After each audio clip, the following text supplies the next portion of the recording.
তো চলে আসলাম ভৈরব মন ফাগুন পার্কে। এখন বাজে হচ্ছে বিকেল 5:30। বাট পার্কটাতে এত বেশি মানুষজন নেই, অথচ পার্কটা কিন্তু অনেক সুন্দর। আপনারা অবশ্যই পরিবার নিয়ে এখানে আসবেন, ঘোরাফেরা করে যাবেন। পরিবেশটা খুব সুন্দর, ছোটোখাটোর মধ্যে। এখানে বাচ্চাদের জন্য অনেকগুলো রাইড আছে দেখলাম। তো এটা লোকেশনটা কোথায়? ভৈরব স্টেডিয়াম থেকে সাজেদালাল যে হসপিটালটা, এই রোড দিয়ে সোজা এগুলেই আপনারা সামনেই পার্কটা পেয়ে যাবেন। আর আজকে অনেক বেশি গরম, এই গরমের মধ্যেও আসলাম এখানে ঘোরার জন্য। ভেবেছিলাম একটু বাতাস পাবো, তো পরিবেশটা স্যাটিসফাইড করার মতো। বাতাস না থাকলেও অনেক ভালো লাগছে এসে। ছোট বোন রোদালা একটা রাইডের মধ্যে উঠছে, এই যে দেখতে পাচ্ছেন, জাম্পিং রাইড। এই রোদালা, কেমন লাগছে? ভালো।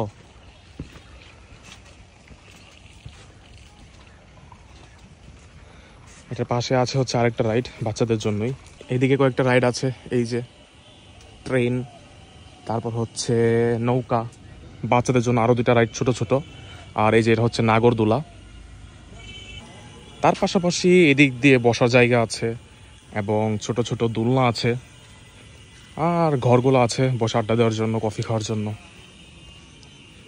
পরিবেশটা সব মিলে অনেক সুন্দর। যে এটা হচ্ছে রাইডের মূল্যগুলা। ওয়াটার বোর্ড হচ্ছে 50 টাকা, বাচ্চাদের জাম্পিং হচ্ছে 50, ডয়মন্ড ট্রেনটা 30 টাকা, আর সান্তা মারিয়া নৌকা 30 টাকা, এবং নাগরদোলও 30 টাকা করি। আমার ছোট বোনের এই বোট চালানো দেখে আমার এখন ইচ্ছে হচ্ছে ওর মতো আমি ওই রাইডে উঠি। বাট আমার ভাবতো মেবি এটা নিতে পারবে না। এখন আমি কি করি? খুব ইচ্ছে হচ্ছে এখানে উঠার আমার। রদেলা, এটা থেকে আমি উঠতে পারবো? আমি উঠতে পারবো?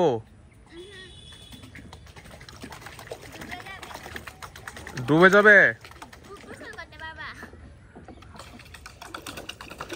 আমার চালাতে ইচ্ছে করছে, এখন করণীয় কি? আমি চালাবো।